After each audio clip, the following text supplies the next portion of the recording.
All right, good afternoon, everybody. Welcome to the regular meeting of the Homelessness and Poverty Committee of the Los Angeles City Council, charged with dealing with issues related to homelessness in our city and the emergency that we faced. I am joined by Council Members Bonin, Wisard, and Price. My name is Marquise Harris-Dawson. I'm the chair of the committee. Mr. Clerk, I'd like to begin the meeting with item 3, if you can give us direction with regard to that item. Okay, sir. Let me read it to the record, sir. Item 1 on the special agenda is a discussion on the August 17, 2016 Homeless Strategy Committee meeting relative to the interviews for the Homeless Coordinator position. The committee may recess to closed session pursuant to Government Code Section 54957B1 to confer with legal counsel relative to anticipated litigation and or significant exposure to threatened litigation. So it's my understanding that we need to continue this matter. Do we need to go into a special meeting for it? We don't? So we'll continue this matter and dispose of it that way, hearing no objection. That'll be the order. Very excited about it. All right. I've got some speaker cards. There are 3 people who have filled out cards for every item, giving them a total of 3 minutes to speak on the items and general comment. One of them is Pepita Pig, the other is Antonia Ramirez, and the other is Patricia McAllister. We'll start the clock as we go. It's my assumption that you are Pepita Pig. Yes. Let's get going. Yes, good. Excellent. And thank you for suing the city. It's always very, very heartening for pigs and people to know that the city is being sued for racial discrimination, housing discrimination, retaliation, and also bullshit, which in the law, there should be a statute to sue the city under the title of bullshit, but unfortunately, they do not specifically put that in. See, they do all kinds of Mr. things. Spindler, we need you to speak to issues that are under the jurisdiction of this committee. Yes. If not, you can take your seat. It's homelessness and poverty, which you cause. You're the ones that cause all of this to happen. That's why we're all here, to look at the perpetrators, because all of this affordable housing gets destroyed, bulldozed, and then your parents go, where's my rental-controlled property? And it gets shut down, so you're forcing the poor out, you're gentrifying neighborhoods, and causing more homelessness and poverty. If you would not do that, there'd be less poverty and less homelessness. That's what the pig is trying to say. So, what we have to do is, and I like the idea by Current Price, the city should file bankruptcy. Bankruptcy could solve the ethical problems that the city has, because a bankruptcy judge could do 10 times better than you do in managing the homeless crisis. They could turn parking lots into tent villages. And before poor Cedillo had his recent heart attack, he wanted to put campers on public streets and parking lots so people could live on campers on private and public lots. But see, he's not here. Where is Jose? Where is Gilbert Cedillo? Fighting his health problems, so he's not here. So we're left with poverty pimps from CD 11, 8, 14, and the distinguished owner of PDQ Enterprises, the Honorable Current Price. So please, everybody, do not believe these 4 criminals you see here. Believe the pig, believe Patricia McAllister, and believe Antonio Ramirez, who will talk about this shit because they're living it, they understand, and we need to change the city government.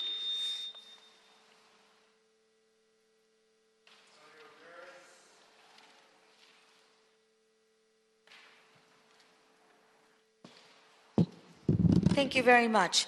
I'm starting with item number 1 special. Please make sure that when you hire this homeless coordinator, that he or she will not be corrupted, tarnished in reputation, that has the guts to talk about the most controversial issues without flinching and or apologizing, and that has troubleshooting savviness to address all grievances and problems, and has high successful rate in putting the homeless in a safe, secure, and private environment without any retaliation, fear, and or bureaucratic mistakes. Let's get our military veterans housed, and our legal law-abiding citizens housed, our middle class housed. No housing for any wetback or gangbanger, and no housing now, for there is now a lot of illegal Asians who are here on gang stalking and hacking jobs in America. We must now embark on a new criminal empire, the Asians. They are gang stalking now. Number 1 in homeless. Ladies and gentlemen, homelessness is not cheap. Currently, right now, the Music Center Grand Park bathrooms, female and male's bathroom in Block 4 is closed. We cannot use the bathroom from 5:30 in the morning to 10 p.m. Ramirez, can you talk about issues that are under the jurisdiction of this committee, which would not include we are homeless. bathrooms? We're talking about the bathrooms because bathrooms is a basic fundamental right that we don't even have, Marquise. You get to go to the toilet anytime and sit on the throne anytime you want. We don't have that luxury. We have to hold it in as women all night. We can't even drink water after 6 p.m. as a homeless woman, so I don't end up pushing it somewhere until I get to a bathroom. That the bathroom is non-functioning at the Music Center Grand Park Block 4 since August the 15th. So it's hard. You get urinary tract infections because you can't go to the bathroom. How unconscionable and egregious that is. And not only for me, but for females. You know? Yes, I'm sorry, I'm just goddamn pissed. I would think that somebody like the mayor would help us, but he has failed. We are not re-electing him again. So, again, I'm sorry, I'm pumping, okay? So, again, this is atrocious that a woman cannot go to a bathroom, and if you go to a bathroom, you spend $30 to $40 to go to a restaurant. What, do I have to keep going to a restaurant at 2 or 3 o'clock, 4 o'clock in the morning? And with a shopping cart, they don't let me in. Okay, Denny's has told me can't come in. So it's difficult to find a 24/7 restaurant without having to take several buses and not getting on the bus because I got this shopping cart. So it is difficult. I try to exhaust all possibilities, but I can't. Then I got to deal with gangbangers and gang stalkers shoving a cell phone pictures up my ass. And that's another dilemma. Thank you very much. Ms. McAllister.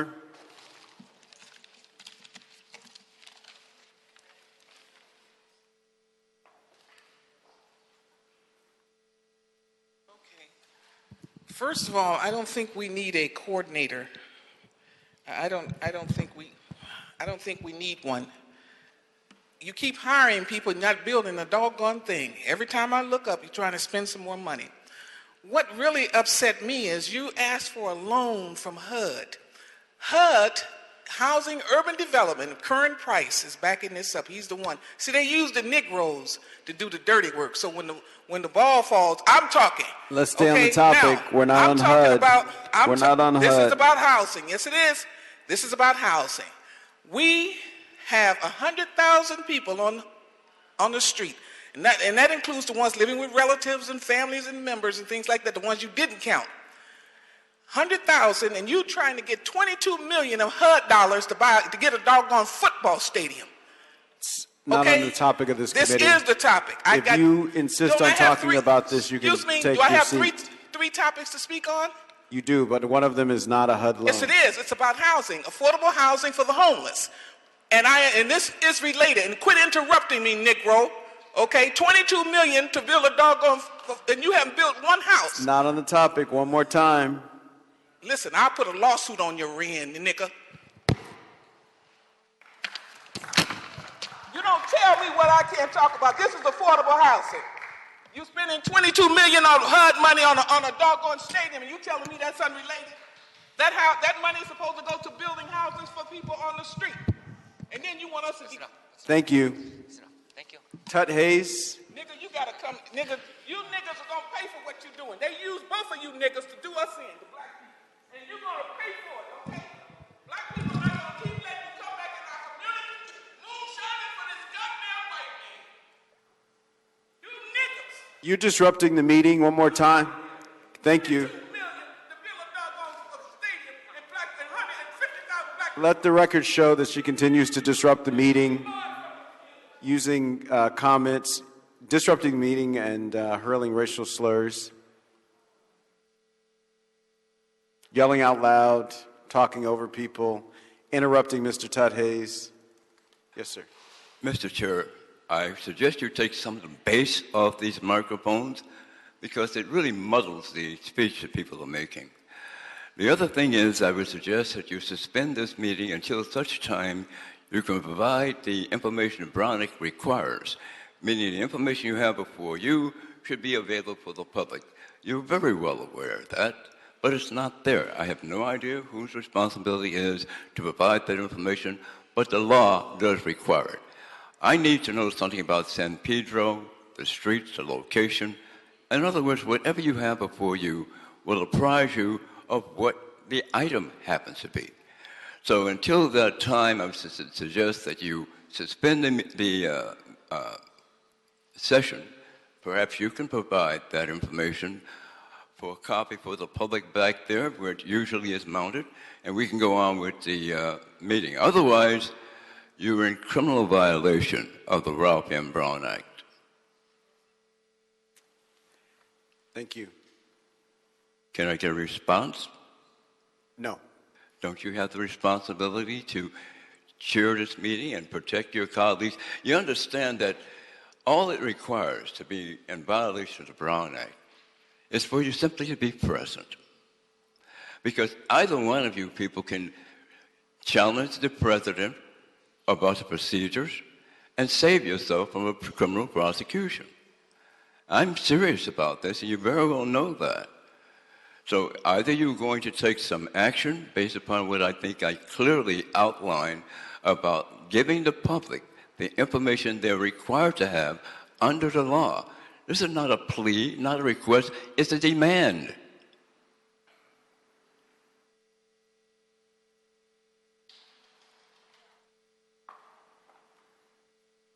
Are you the city attorney?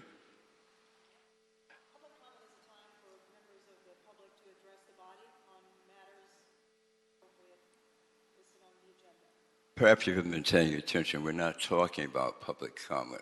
We're talking about the information, the items, the agenda items that are supposed to be available to the public. That's what the discussion is. If this is the clerk, I'm sure he knows what we're talking about. We're not talking about public comment.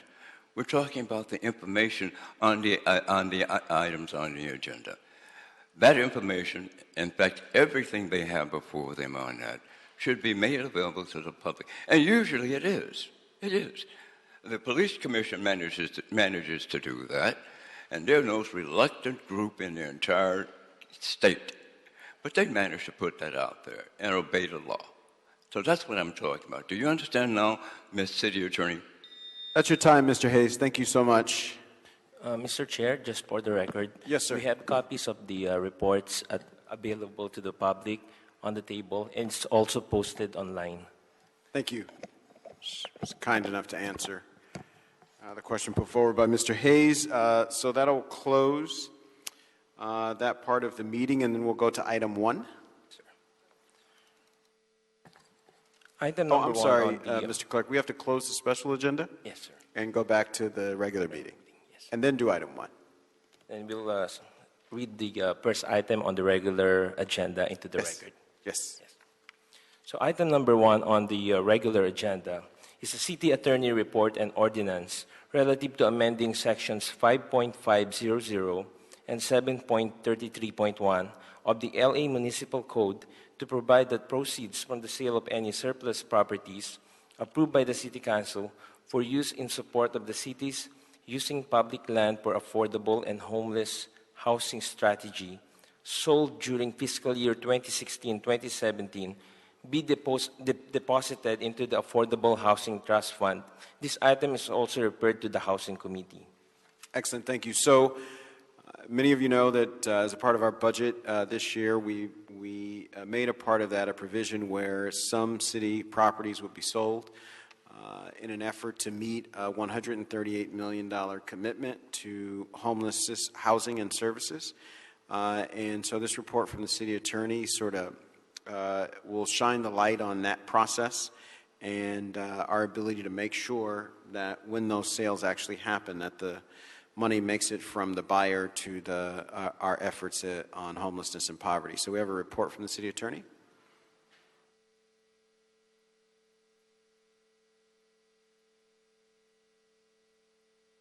Hi, good afternoon, committee members. My name is Mei Chang. I'm a deputy city attorney for the housing department. And yes, essentially what this ordinance does is instead of the sales of surplus property, the normal procedure is for 50% to go into the general fund and 50% of the proceeds to go into the real property trust fund for the council district where the property is located.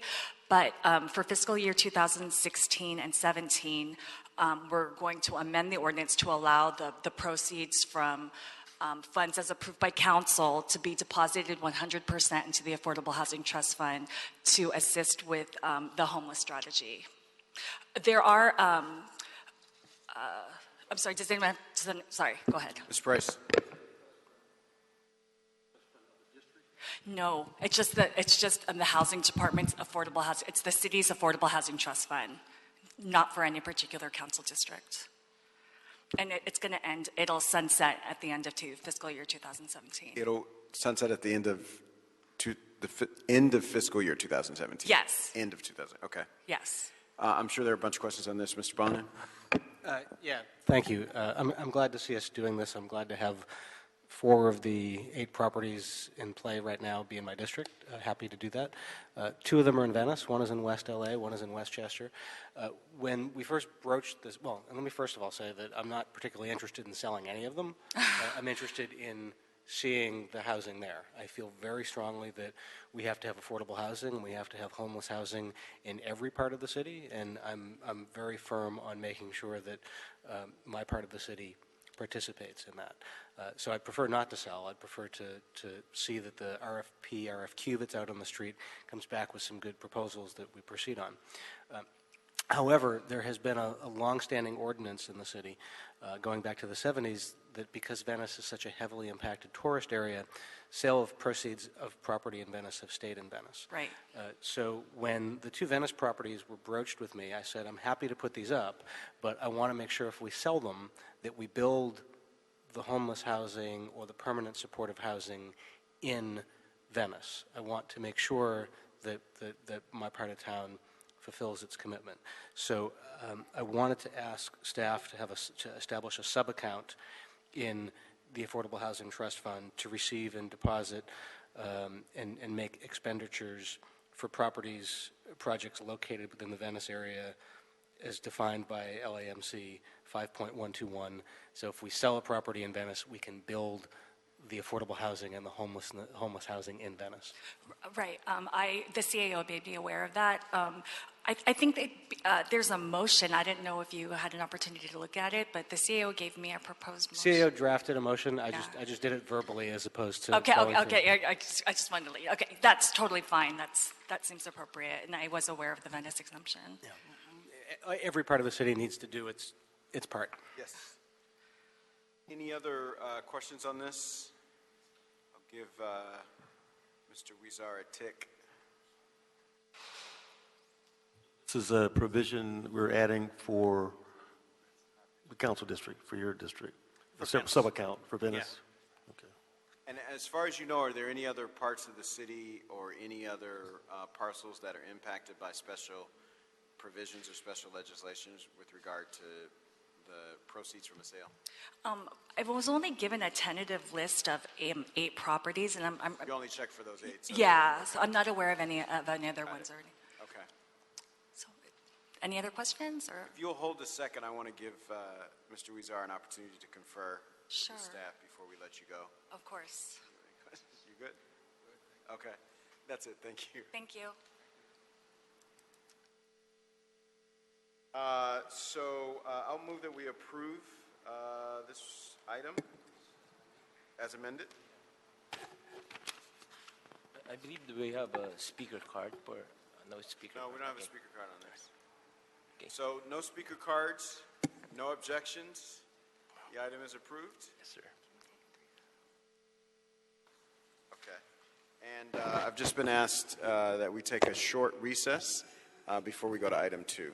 So we'll go into a momentary recess. We're going to resume our meeting and conclude the recess. If you could read item number 2 into the record.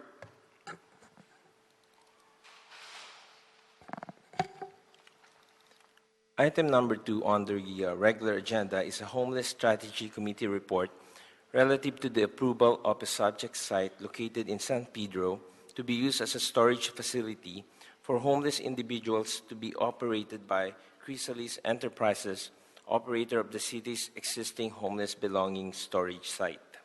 Excellent. So we'll begin this matter with around storage facilities.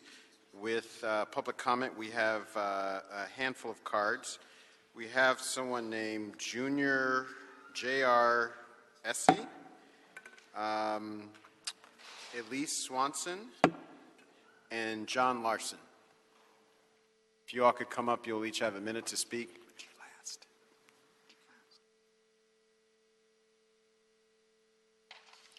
Good afternoon, council members and public.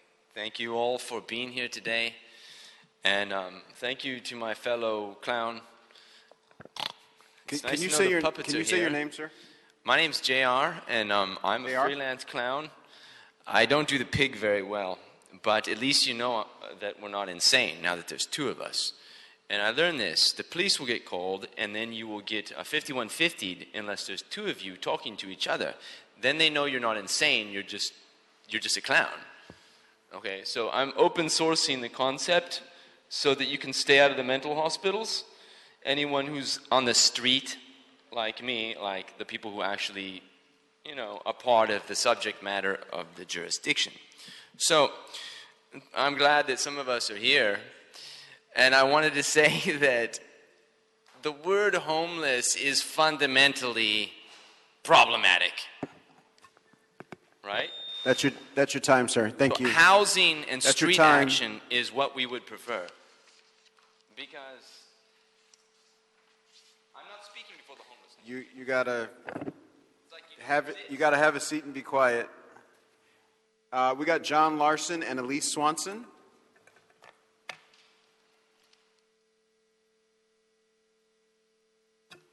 Good afternoon, council members. John Larson speaking on behalf of the Council District 15 Homeless Task Force. And in our findings over the course of the last several months that we've met, we've identified the property listed in the agenda item, and when we found that we had a lack of proper storage facilities in Council District 15, both public and private, to help facilitate not only some of the court-mandated requirements for the city to facilitate the storage of homeless belongings to do street cleanups, but we also found that it was something that was necessary for the quality of life for the residents to ensure that we were able to do cleanups in a proper fashion and ensure that we were able to work with some of the best practices available and not only provide for storage for the members of the homeless community, but also provide them with some outreach to get them some help and possibly get them off the street. So we're happy to support this item and looking forward to its passage. Thank you. Thank you. And then we have a representative from Council District 15, Mr. Covart. Oh, I'm sorry, Elise. I'm sorry, I didn't see you. Ms. Swanson. Good afternoon, council members. My name is Elise Swanson, President and CEO of the San Pedro Chamber of Commerce and member of Councilman Buscaino's Homeless Task Force. I'm here today to urge your support of item 2. As with my colleague John Larson on the task force, we have spent hundreds of hours listening to community members, working with the business community and the community at large on practical solutions to ease the homeless crisis in San Pedro.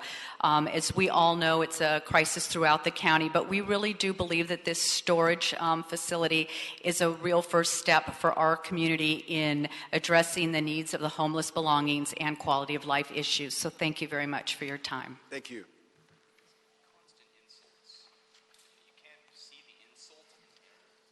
Good afternoon, council members. My name is Brandon Merkavartik, Acting Chief of Staff for Councilman Joe Buscaino. The councilman wanted to be here today, but he had a scheduling conflict, so I'd like to speak on his behalf.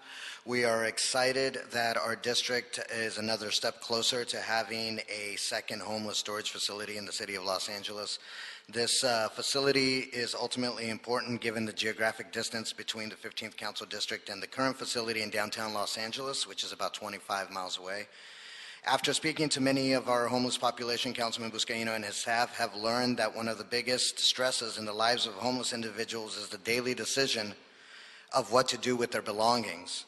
A storage facility helps the homeless to focus on the things they can bring, the things that can bring stability to their lives. It also alleviates some of the problems that lead residents and businesses to complain about the presence of belongings blocking access on city sidewalks.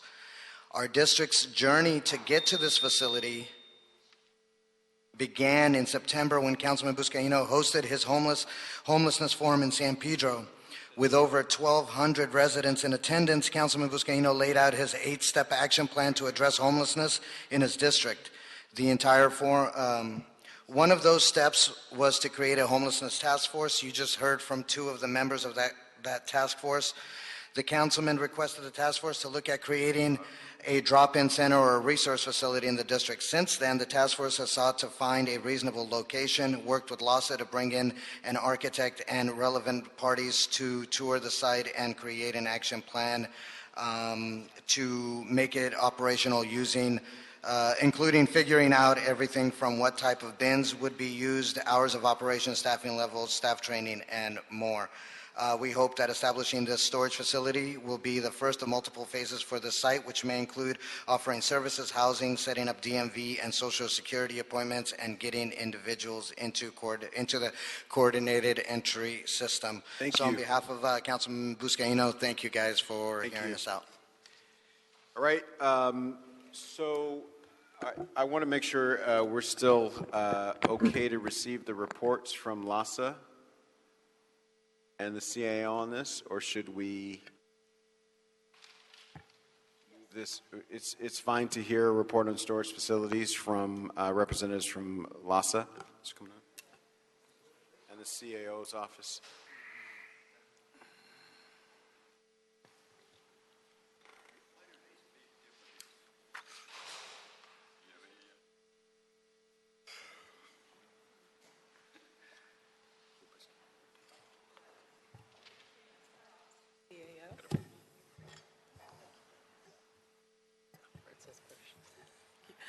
The Homeless Strategy Committee is recommending the approval of a site located in San Pedro in Council District 15, and the recommendation is to use that as a storage facility for homeless individuals.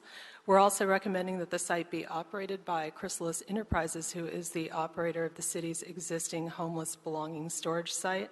And we're recommending that the operation be on a pilot basis, given the need to accelerate the availability of storage.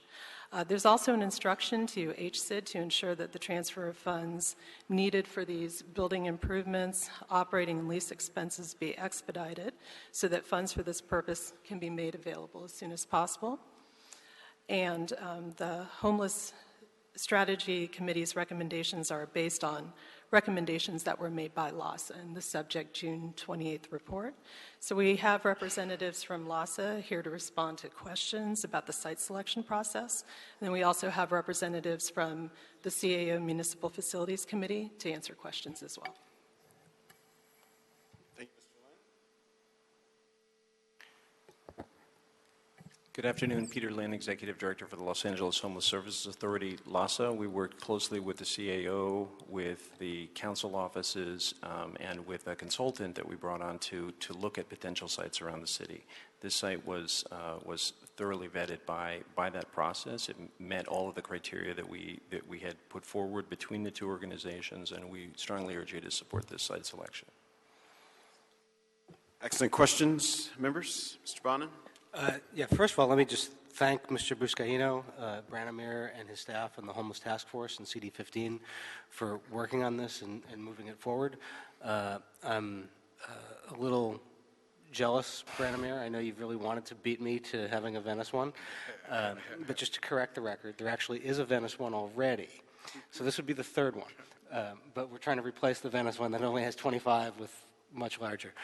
But I really want to thank Councilman Buscaino, because this is a really phenomenal thing, and we need this in more than Pedro and Venice and downtown. We need them in a lot of places around the city so people have the voluntary opportunity for storage. So I want to thank you for that. And I just wanted to let the CAO and Mr. Lynn from LASA know for the location in Venice, Rec and Parks Commission has approved the location, and I'm going to do a big community meeting on all of my homeless proposals in Venice on September 8th. And then the week after that, I would like to ask Chrysalis and LASA to do a specific community meeting with neighbors of the site in my district so that they can talk about what sort of mitigations or conditions could be put in place, because it's in, frankly, a much less convenient area than the one that the folks in the Homeless Task Force and CD15 have been able to select. So, but again, I can't underscore how much thanks and praise I want to give to Mr. Buscaino for doing this. We need more. Thanks. We would be happy to do that. Thank you. Thank you. Mr. Price?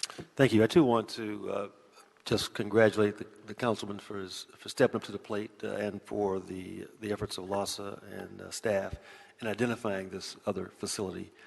I agree, we need more all around. In fact, there's a site in District 9 that's under consideration, and I'm hopeful that we can make an announcement soon on that. We know Chrysalis does an outstanding job. I've had a chance to tour the site downtown. It's organized, it's orderly, and it makes the best of a bad situation. So we just appreciate the efforts that we're moving, obviously deliberately and slowly, but we are moving in the right direction, I think, and so appreciate it. Thank you, Mr. Chairman.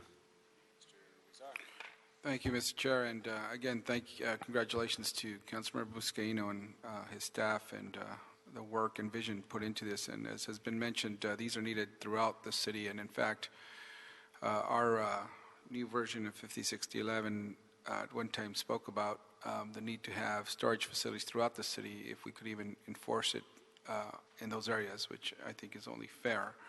But in my district, the one storage the facilities we have, there are two things lacking, which is a bathroom and a on-site social worker that could facilitate the use of those facilities. And I'm just wondering if that's something that we are looking to implement not only at this site, but at other sites as we get more sites, and if that's part of our program, should we require them or not? Would it hinder us from getting the basics? I know we are in a rush or anxious to get more facilities, but if we add those two other elements, it may slow us down. Do we, knowing that we want them or need them at each facility, do we just still move forward and then hopefully add those as they come about?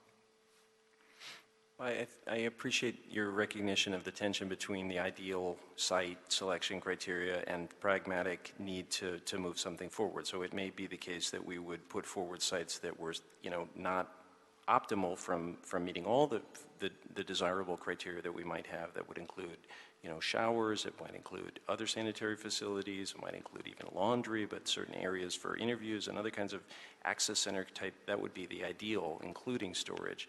Obviously, the sites that present themselves and that we can work our way through they're going to have whatever facilities they have and what we can work with. So I think that what we're going to have to be faced with is a real balance between what we would want as the ideal and what we have in front of us. And I think we do have a pressing need to provide this kind of service for people experiencing homelessness. I thought that the staff member from Councilmember Buscaino's office expressed it very clearly, that this is a major source of stress for people whose lives don't need more stress, is how to manage their belongings and how not to lose their possessions. And I think it is really incumbent on us to move forward with pragmatism as well as seeking optimal sites. I think we're going to have to try to do both. Thank you. Thank you so much, and thank you to both of you for your report on and attention to this matter, and big props to Councilmember Joe Buscaino and his team, and especially the San Pedro Homeless Task Force. As you know, a former community organizer, it's these kind of organizations, I think, that really get the work done on the ground, the day-to-day, to finding the locations, to identifying the needs, and figuring out something that not only serves the purpose of providing some support to homeless people and a place for them to put their things, but does it in a way that builds community and makes San Pedro and the neighborhood around it a better place to be, not just for homeless people, but for everyone that lives there and works there and plays there. So thank you all so much, and thank you all for coming down to share with us today, and all the work that you do, the regular meetings, the follow-up, the emails, the calls, all of it. It's a big deal to the whole city, but especially to your neighborhood. So if there's nothing further on this matter, we will refer this item to council without recommendation. There will be future opportunities for public comment when this matter comes to City Council. All right? Mr. Clerk, where does that leave us? That clears the desk, sir. All right, that clears the desk. We have one public comment card. It is from the one and only Ann Job. My name is Ann Job. I'm a member of the Sylmar Neighborhood Council, and I'm speaking for myself. I will be trying to attend as many of the meetings of this committee as I can, mostly to learn from the committee and from the stakeholders who attend it, and to show my support to this committee for what you're taking on this enormously important task. Thank you. Thank you so much. With that, we are adjourned. Mr.